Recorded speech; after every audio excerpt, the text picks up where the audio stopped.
untuk 3 album pilihan abang. Mana Mei? Mei.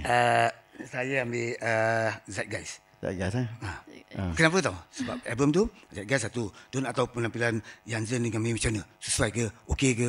Dah hebat ke? Saya pun tak tahu kan. Lagi tu Zeitgeist ni kira satu ujian untuk kita kan. Dan dia berjaya, saya bersyukur. Itu sebab saya macam, nasib baik saya tak macam alah yang risau juga kan. Itu nampaknya saya kena bersara lah. Saya kerja lain lah. Tapi alhamdulillah. Abang dengan MY dengan Mei tu antara yang penyanyi yang replace kira menjadi. Kalau diberi pilihan lah kan, kalau Mei ingin panggil abang kembali untuk buat show ataupun konsert ke, ataupun buat lagu balik kan, abang sudi tak?